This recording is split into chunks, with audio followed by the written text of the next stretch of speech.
Kalau Asmoro Kondi, saya mulai naik SK dengan Asmoro Kondi, adik kakak. Kalau dari Ibrahim Asmoro Kondi itu melahirkan anak si Sunan Ampel, Raden Rohmat. Sunan Ampel dulu Hindu, biksu, Buddha, Cengkyo namanya itu. Jadi anaknya Ibrahim Asmoro Kondi itu macam-macam dia agamanya. Salah satunya pada takwa Maulana Iska Muslim sejak dari kecil memang sama dengan bapak. Tapi kalau Bengkyo itu Cengkyo namanya. Cengkyo itu orang dari Cempo kan. Chinese ya? Ya Chinese. Cempo Melayu lah, Melayu Chinese. Kemudian adu argumentasi dengan saya Maulana Malik Ibrahim Sunan Gresik. Akhirnya kalah, siapa yang kalah sampai perdebatan tingkat tauhid kan. Nah, akhirnya masuk agamanya karena Cengkyo itu kalah, terus akhirnya masuk agama Islam, dibaiat menjadi Raden Rahmatullah. Non anaknya dikawinin sama Brawijaya itu. Raden Rahmatullah akhirnya jadi Sunan Ampel. Ya, kalau dengan Sunan Giri itu kakak sepupu.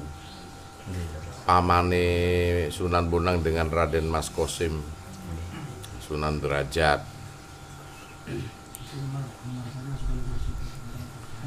Jumadil Kubro itu? Jumadil Kubro kakeknya, bapaknya Maulana, lebih tua lagi Jumadil Kubro. Said Sulaiman, Syekh Abdus Salam, dekade Wali Songo tingkat pertama. Yang dikenal ini kan periode ke-6. Sudah mulai Raden Umar Zaid, Sunan Muria. Sunan Muria punya istri 120 orang. Woi, gila Sunan Muria itu playboy.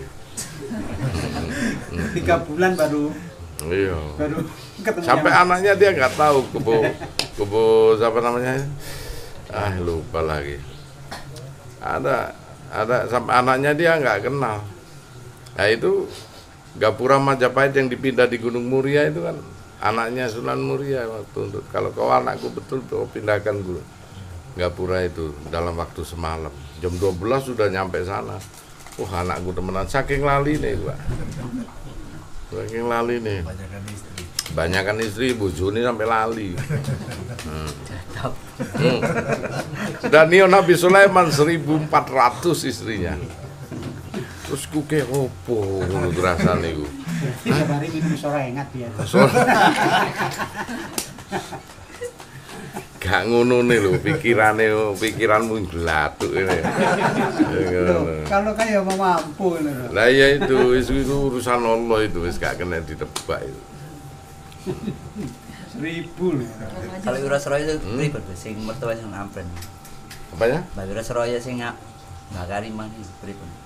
Mbak Kariman itu kan nih apa jenenge?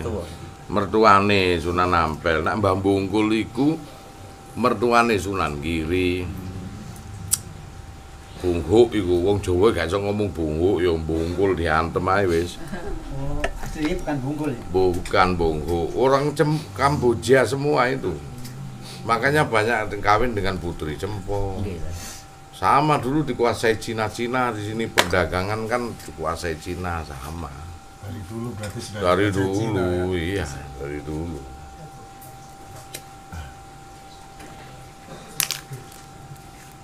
Nggak tahu, ya penyebarannya akhirnya ada putri Cempo kan macam-macam. Banyak putri Cempo yang ada di sana sini. Sama Sunan Gunung Jati kan kawin sama orang Cina juga ada putri Cina. Itu unik itu, kalau dia sholat itu mesti kesasar kemana-mana Kanjeng Sunan Gunung Jati.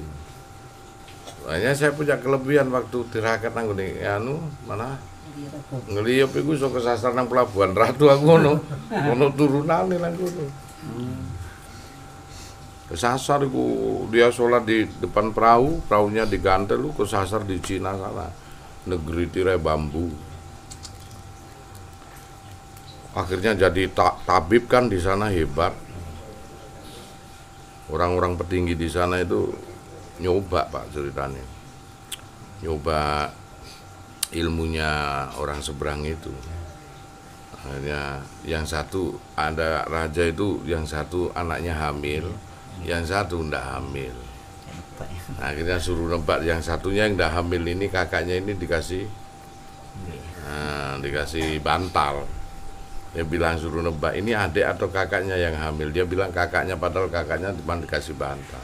Wah itu palsu, udah diusir aja, mau diusir. Terus tiba-tiba dibuka, pindah perutnya. Pindah, akhirnya kan takut, akhirnya itu dikawinkan sama itu. Karena di mana wong hamilnya pindah.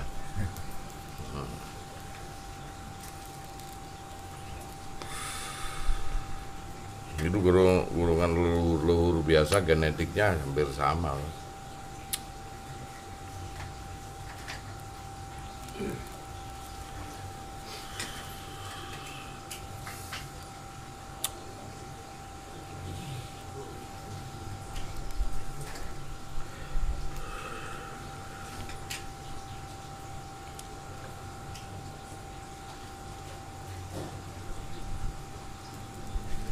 Sunan Kalijaga itu pernah berguru kepada dua orang yang pasti. Yang pertama dengan Sunan Bonang, yang kedua pendadaran Kawruh Nuat gaibnya dengan Sunan Gunung Jati. Thailand. Karena ya setahu di Jawa itu, makanya para wali itu ada keterkaitan ilmu semuanya. Sama dengan Sesidi Jenar. Konsep yang dipakai Sesidi Jenar semuanya itu kan fitnah, hanya konsep politik, tapi bukan sesuatu konsep kewalian. Kalau kewalian semuanya berpaham sama, cuman bedanya kan ada yang berpahaman Aswaja, Ahlussunnah wal Jamaah, ada yang Mu'tazilah, ada yang Jabariyah, macam-macam. Pada intinya sudut pemandangan pemikiran dengan sudut ibadah berbeda. Sudut pandangan hidup dengan cara bertuhan itu kita harus memakai konsep tauhid. Yang dipegang Pak Mantap juga. Bukan berarti yang keduanya ini tidak diperbolehkan.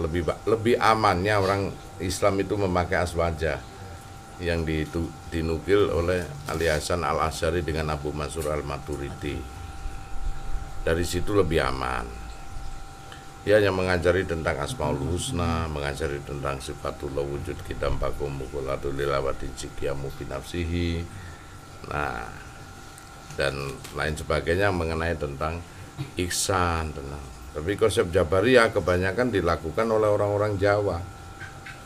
Dulu konsepnya Nabi Muhammad pertama kali dalam bertauhid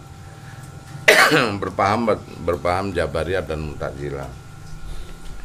Sang guru disebut ada aliran Mu'tazilah ini karena sang wasil. Wasil itu Syekh Ali Wasil. Wasil itu dia berpahaman yang nyeleneh dari gurunya Syekh Hasan Basri. Makanya saat berdebat dengan Syekh Hasan Basri, sementara Syekh Hasan Basri ini berpaham aswaja. Sang murid dia berpaham tajalli. Makanya akhirnya terpisahlah. Sang guru bilang, Antazila ana wasil, terputus aku dengan dirimu wasil. Antazila ana wasil. Makanya terus disebut pemahaman Mu'tazilah. Dia lebih banyak pada sistem pemahaman pemikiran, sudut pandang pemikiran. Tapi beda lagi dengan Jabariyah.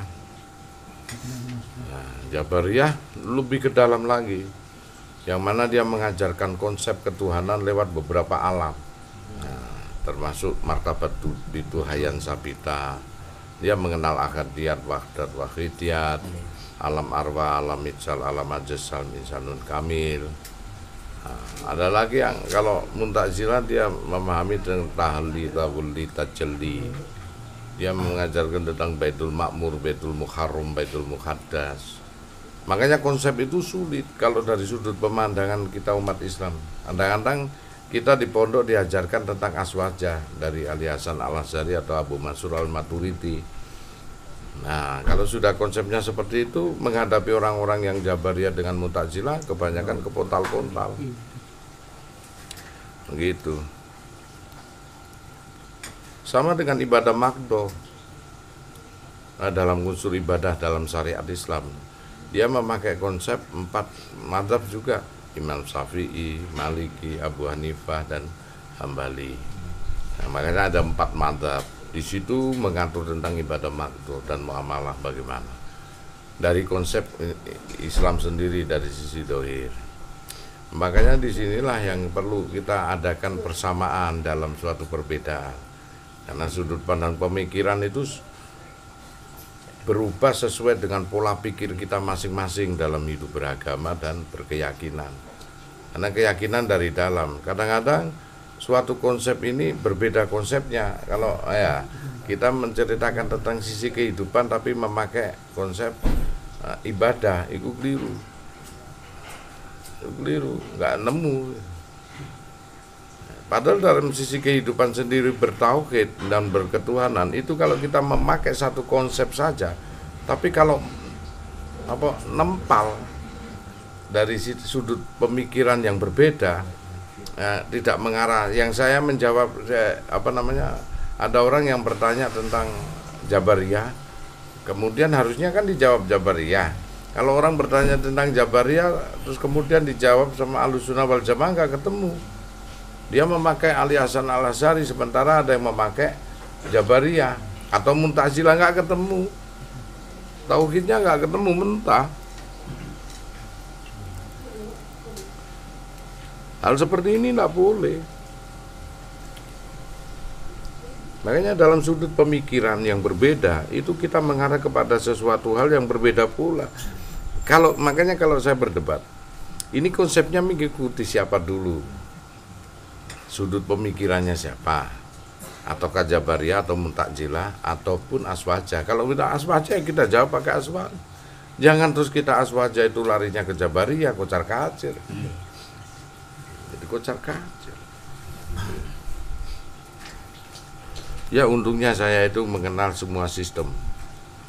Karena memang seorang mursyid sejati harus mengenal semua sistem lini kehidupan maupun ketuhanan.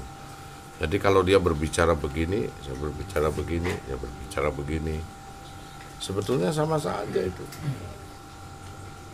Cuman kadang-kadang dia tidak menemukan dari konsep Jabariyah, terus karena dia itu lebih banyak belajar kepada Ali Hasan Al-Asy'ari atau Abu Mansur Al-Maturidi, tidak akan ketemu.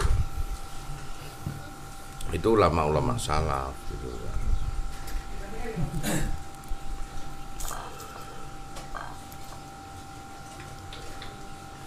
Bertapa ini dua konsep yang dipakai, kemungkinan banyak Jabariyah.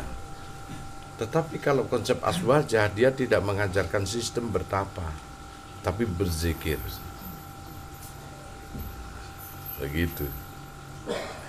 Kalau Jabariyah Mu'tazilah, dia memakai sistem tafakur, bertapa dia. Mateni rogo. Tapi Aswajah berzikir, berpuasa, kholwat. Kholwat, zikir, berpuasa, mugurabo, mufafa, mujada, muhasabah, itu konsep Aswajah. Tetapi tahali, tahulli, tajalli, konsep pemikiran dari Mu'tazilah. Baitul Makmur, Baitul Muharram, Baitul Muqaddas. Kalau diselidiki dari sistemnya, terus kemudian berbeda dari sudut pandang pemikiran. Berbeda secara probabilitas kalimat sebetulnya sama. Secara probabilitas kalimat ya, sebetulnya mereka ini sama membicarakan dari sudut pandang yang berbeda. Ada orang yang melihat saya dari depan, ada juga orang yang melihat saya dari belakang, mungkin samping kanan dan samping kiri. Abaikan aja yang samping kanan kiri. Depan dia melihat saya, ada orang yang melihat dari saya dari belakang.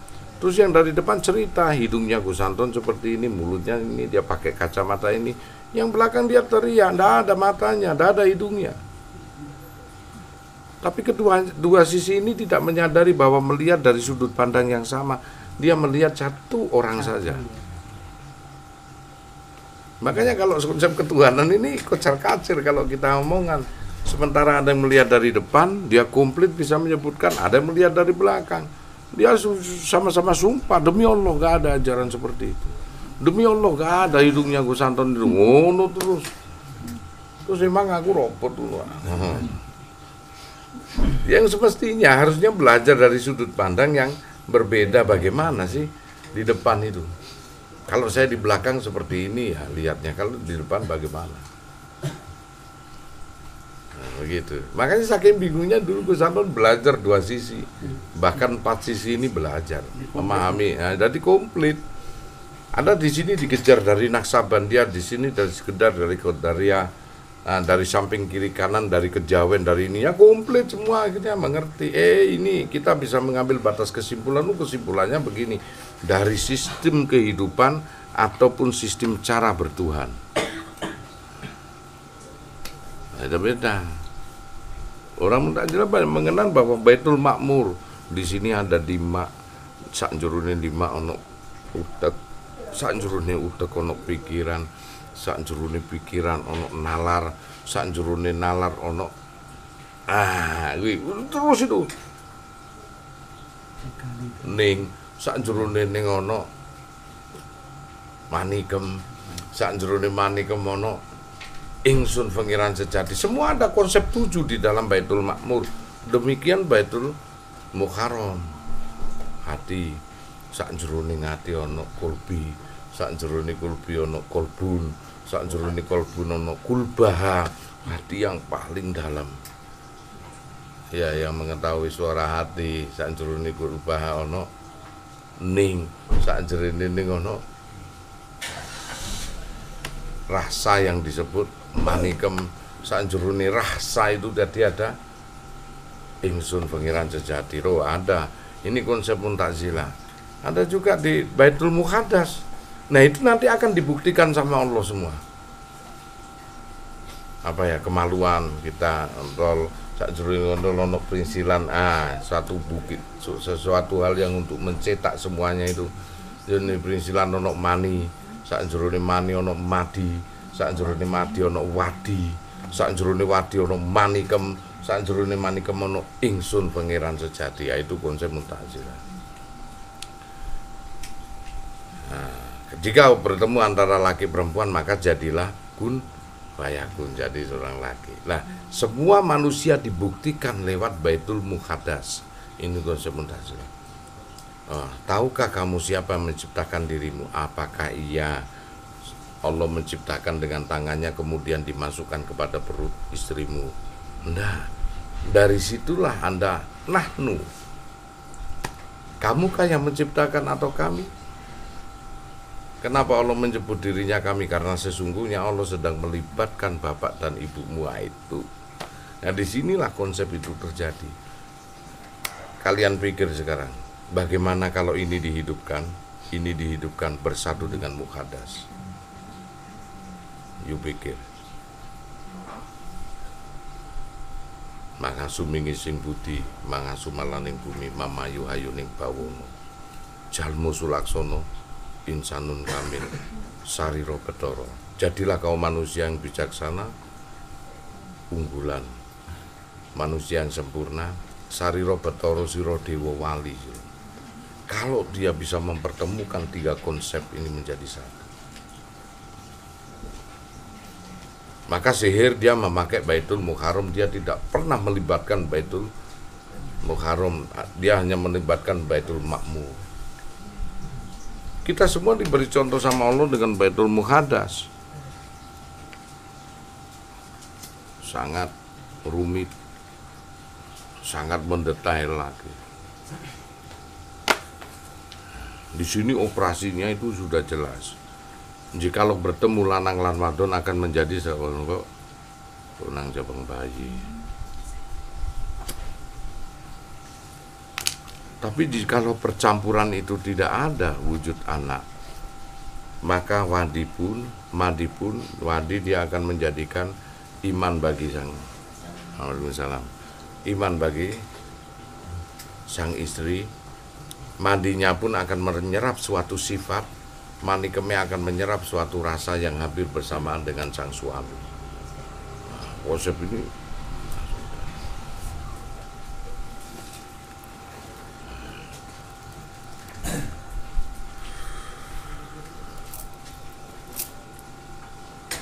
Bagaimana kalau banyak orang laki yang munafik? Bagaimana kalau banyak orang laki yang kafir?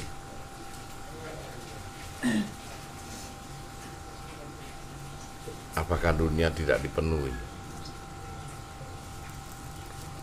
Baik itu wanita-wanitanya yang baik, apakah tidak berubah sifat? Karena ada mani wadi mati manikem di dalamnya. Lewat jam. Lewat. Semua bibit yang ditanam itu pasti tumbuh. Jikalau mani yang ditanam pasti tumbuh manusia. Jikalau wadinya yang tertanam maka tumbuh sifat yang hampir sama dengan suaminya. Jikalau wadinya yang ditanam maka tumbuh suatu iman yang hampir menyamai iman dengan suaminya. Jikalau manikemnya yang tertanam maka rasanya pun juga sama.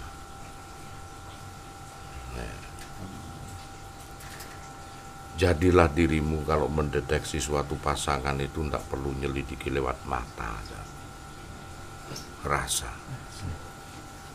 Nek beda wae sifate wis adoh. Oke?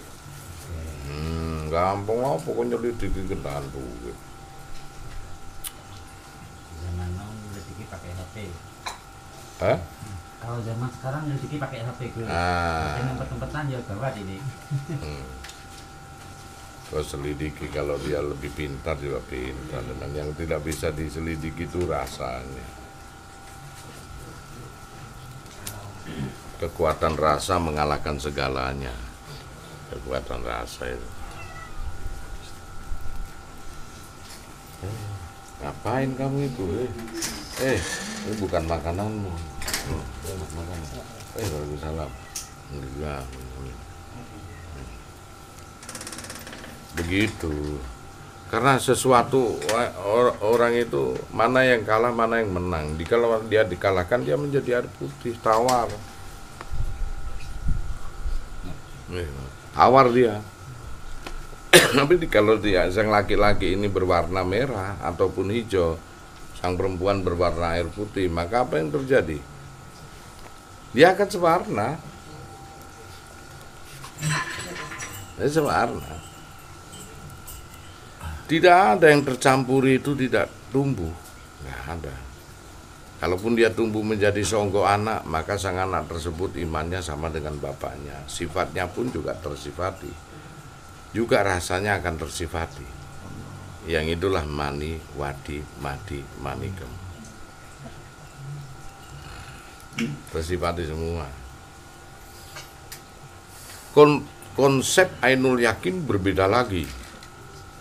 Bagaimana Anda mendownload apa yang ada di alam semesta ini ada di dalam dirimu. Karena ini berdasarkan fil alamin aina kami itu majid. Rahmatan lil alamin. Ini konsepnya berbeda lagi.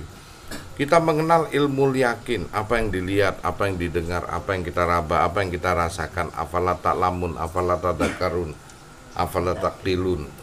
Semua apa yang dilihat, kemudian kita berpikir, kemudian kita mengimani, itu konsep ilmu yakin. Beda lagi dengan ainul yakin. Kau harus mendolor fin alamin aina kami itu masjid.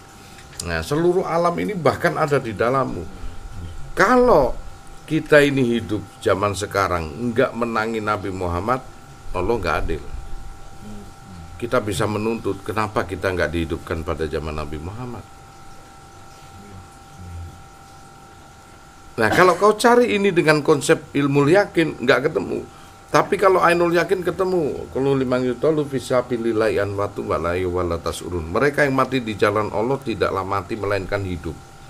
Hanya saja kita yang tidak memahami. Hidup di mana konsepnya itu? Kalau ini Ramadan, ya secara identitas Nabi Muhammad sudah dimakamkan.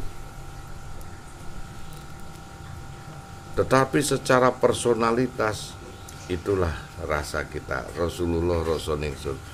Ada suatu konsep nur di dalam dirinya yang disebut Nur Muhammad. Ini banyak dikupas oleh orang-orang Jabariyah, orang-orang Aswajah tidak mengenal Nur Muhammad.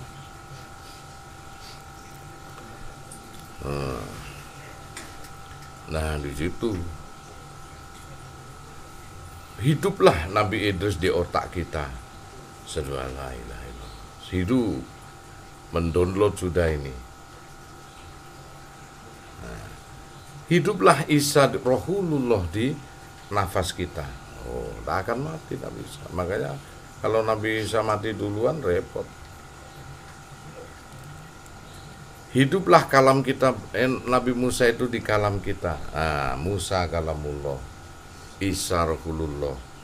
Ya, Sulaiman karahmatullah, kekuatannya Nabi Sulaiman. Suworoku Dawud, kemaluanku Yunus itu diuntal iwak lho, si urip lho. Hidup dan hidup.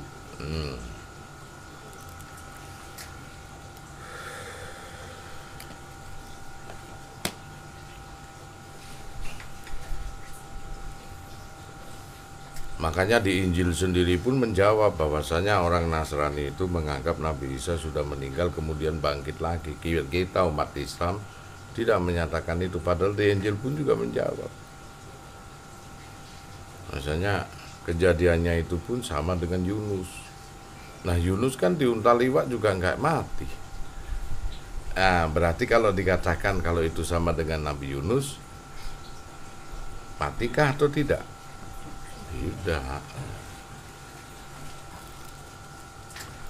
Tidak, makanya disitulah kita hidup. Demikian sholat 5 waktu itu hidup di dalam diri kita kalau mau mengadopsi.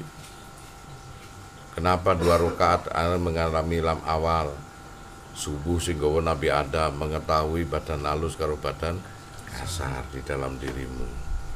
Kenapa sholat duhur itu 4 rakaat? Karena peristiwanya Nabi Yunus waktu diuntal iwak itu. Kita mengetahui kenapa 4 rakaat itu, karena mengetahui mani wadi madi manikem. Kenapa Syafi'ullah terjadilah peristiwa-peristiwa di sore hari penyembelihan Nabi Ibrahim. Kita mengenal 4 rakaat dikarenakan kita mengenal rasa karso angen-angen kalawan budi ada di dalam hati kita. Kenapa terus kemudian terjadi sholat maghrib yang bawa Nabi Isa alaihissalam? Kenapa 3 rakaat? Karena mengenal tan napas anpas nupus tari megengi nafas hembuse nafas. Rasulullah kebagian pada sholat Isya panjang. Kenapa 4 rakaat? Karena ngerti telinge moto irenge moto putih moto banyune moto sajaratul ma'rifat. Kalau di dohir itu. Jadi kalau kita sadar sebetulnya tingkatan ainul yakin mengadopsi semua yang ada di dalam diri kita. Kau yakin Allah berada di mana? Rukun iman ada 6. Kau yakin persadatan itu ada di mana?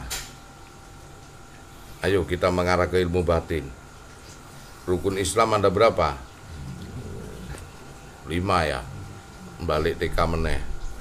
Yang satu syahadat, asyhadu an la ilaha illallah wa asyhadu anna Muhammadar Rasulullah, suatu persaksian dengan lisan. Tetapi persaksian dengan nalar bahwa itulah asyhadu an la ilaha illallah mewakili badan halusku, wa asyhadu anna Muhammadar Rasulullah mewakili badan kasarku. Merapat lagi solu solat. Apakah pujian itu hanya bergerak?